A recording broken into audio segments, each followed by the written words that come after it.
So for you, the Reggie Lewis Center, what that mean for you, for that building being dedicated, or at least being named after Reggie? I'm Donna Harris Lewis. I'm obviously the widow of Reggie Lewis. Upon his death, October 1993, we actually dug the dirt up. And when you go back to the history, I have to include the Massachusetts Track Coaches Association because they had been on a journey for 35 years to get that facility built. So I would be remiss if I did not remember Bob McIntyre of the Massachusetts Track Coaches Association.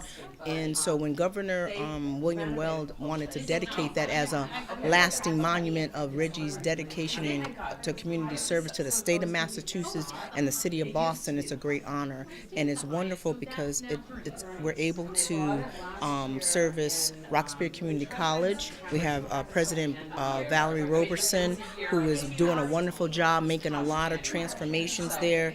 Then we have the track community, and then we have the surrounding communities. So it's just a blessing. And Reggie was a man of peace. He brought folks together, and so it's just a continual monument to his legacy. Such a wonderful person. When you mentioned to me about the sneaker story, I just the Reebok pump, because that was like the new fad that came out in the reverse jam. You got to dig up that commercial, and actually Reggie did a reverse dunk. So you got to find that. Joanne may be able to help you with that, and it was called the reverse jam. So we actually had Reggie Lewis's team, Northeastern, under contract back when Carl Fogel was the coach, and that's how I got to meet Reggie and Donna, and they were dating, and we became really good friends, as I really have with all the players that I worked with. When you become so involved in their business and taking care of them, I really cared about them having their personality represented correctly, not just wearing our shoes. And I think that's really what made our relationship last so long. So when they got married, I couldn't have been happier.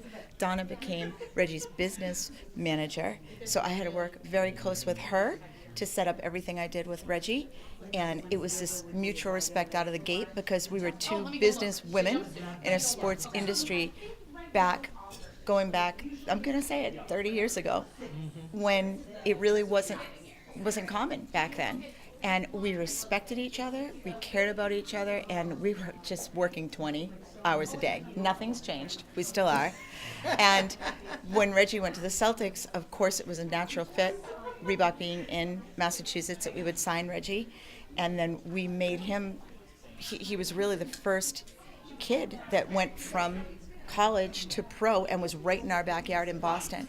So we wanted to do a lot around Reggie, and like I said, Donna being his business manager, and I became talking all the time, just coming up with new projects and what was going to work and integrate Reggie into the community. In fact, we did the court over. That's right. Right? So we did his court over in Baltimore, and we had Reggie always doing initiatives in Boston, so that what one of the things I prided myself on, and really Reggie and Donna, because they were right in my backyard, were the first ones to jump on this, and then I ultimately took it to all of our players across the country, was to bring the players off the court and into the community. And we were really pioneers with that, I'd have to say. And we went and refurbished their childhood playgrounds and had a big ribbon cutting with that. But also, when we had time, I would pick up the phone and say to Donna, would you do me a favor, would you come into Boston with me? We're gonna do a clinic in the city of Boston, unprompted, no media. It wasn't about that. It was just to roll up, get out of the car, and make a dream come true for kids that never ever thought that then when the door opened, Reggie Lewis was going to get out of the car and start a clinic in the middle of just kids playing a pickup game. Washington Park. Right?